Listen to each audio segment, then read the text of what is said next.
The Force is a mystical and key part of the Star Wars universe, and in Ahsoka, it's getting pushed to its limits. But this is something that George Lucas has had in mind since 1981. Welcome to Star Wars Uplink. The Force is what gives the Jedi his power. It's an energy field created by all living things. It surrounds us, penetrates us, it binds the galaxy together. While George Lucas has had his ups and downs in the fandoms, one thing can be sure. He knew what he was doing when he created the Force. Well, there was a little bit of a misstep in the Force when you look at the prequels. Midichlorians? I'm sorry.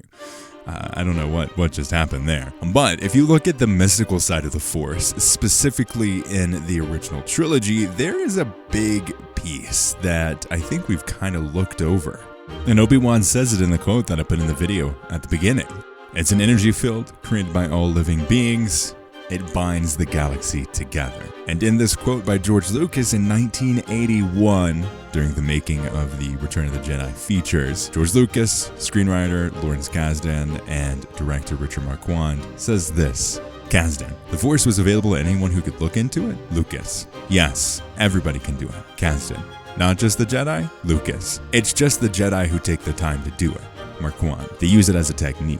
Lucas, like yoga, if you want to take the time to do it, you can do it. But the ones that really want to do it are the ones who are into that kind of thing.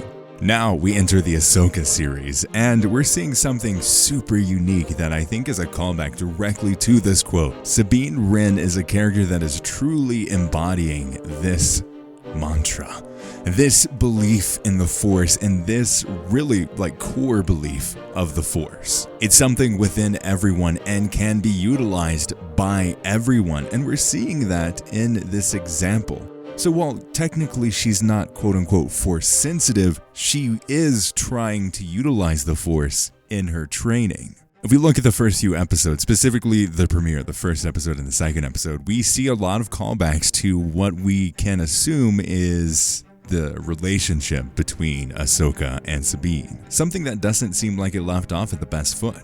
We're given the impression that Ahsoka and Sabine have tried this exact same thing before. Ahsoka training Sabine, but not really understanding the strength or really the core part of the Force and the struggles that she'll face in trying to wield it. Because as we see in episode 3 in particular, we're getting a different perspective on what it means to wield the Force, what it means to channel the Force, and how you actually do that. It's not as easy as, oh, I'm just gonna tap into this thing real quick. No, it's something that has to be trained, something that has to be developed, and something that Ahsoka doesn't necessarily know how to teach. So why is this such a big deal?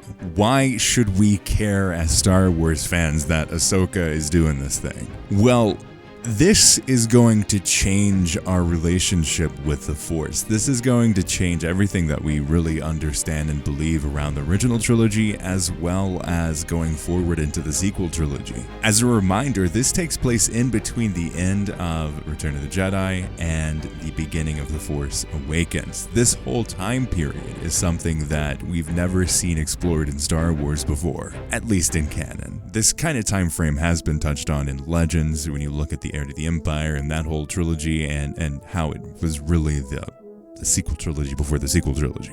But it's something that we haven't seen in a canon perspective, and if you look at it, it really makes things very fascinating when you look at The Last Jedi and Broom Kid in particular. While I definitely understand people's hatred of The Last Jedi and not really understanding the shifts in perspective that it was trying to say, I think there's a lot to learn in Star Wars when it comes to The Last Jedi. The Last Jedi definitely turned the idea of the Force on its head a little bit, for better and for worse, for sure. But if you look at that ending, the Broom Kid, and how he can utilize the Force and not really understand or even believe or even know about the Jedi, he still uses the Force. He still is using what we know of as the Force without any true training and without any understanding of what it means to use the Force. So how is this going to change Ahsoka? How is this going to be this big motivator? Why is this Ahsoka show so important to Star Wars right now? It comes down to that usage of the Force. It comes down to this relationship that Ahsoka and Sabine have and how they're going to be training and developing those skills. Ahsoka is doing something very different to Star Wars right now, especially in the Disney Plus TV show era. While we've had previous shows with self-titled characters like Obi Wan and Book of Boba Fett, those ones really missed on the whole idea of taking a character and making a story around that character. They were really utilized to put forth other people's stories. And while I think you can make that same argument with Ahsoka, there is a difference. I feel like a core part of Ahsoka's journey is her experience and growth through training Sabine. Her previous efforts in this failed, and she ran away like she did with the Jedi and like she's done in the past. Not trying to really commit to something, not really trying to take what she's learned through her leave of the Jedi and her experience in the Clone Wars and all of that. She didn't take that and grow through it. She kind of tucked it back and hid from it. And now with this facing of Sabine and trying to train Sabine, she is facing one of her biggest failures. Star Wars is about hope. Star Wars is about community, friendship, all of that stuff.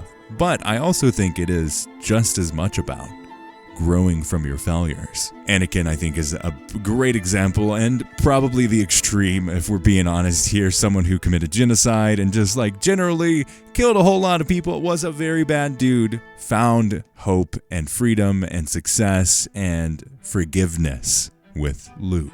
And I think we're going to see similar themes with Ahsoka, but I don't think it's going to be in the same kind of way. I think it's going to be more of a self-reflection and forgiveness of herself. Yeah, that sounds super heady.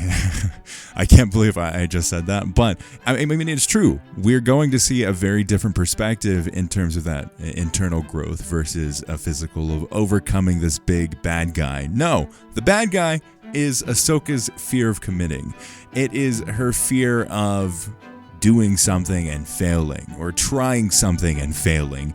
And I think that's indicative with her relationship with Sabine. She failed with that training, she failed with their relationship, and she failed and ran away in general when it came to Sabine. When watching the first few episodes, I felt it was really strange that we saw Sabine stay in Lothal. Of all of the characters of the Ghost crew, I felt like she was the least likely to stay on Lothal, to stay in one place. But she did. She chose to almost take the idea of Ezra and really embody that. And through that failure, through that feeling of not being enough, not being worth training, and not feeling confident enough to really pursue what she was passionate about. That is powerful. I think that's the real strength of the story. And I think it's something that we're going to see a lot more of as she gets more powerful in her force or her wielding of the lightsaber, however that ends up being. I feel like it's going to be a big through line with this series. But let me know your thoughts in the comments below. Am I on the right path here? What do you think about this quote from George Lucas? Let me know. As always, check out our podcast, and may the Force be with you.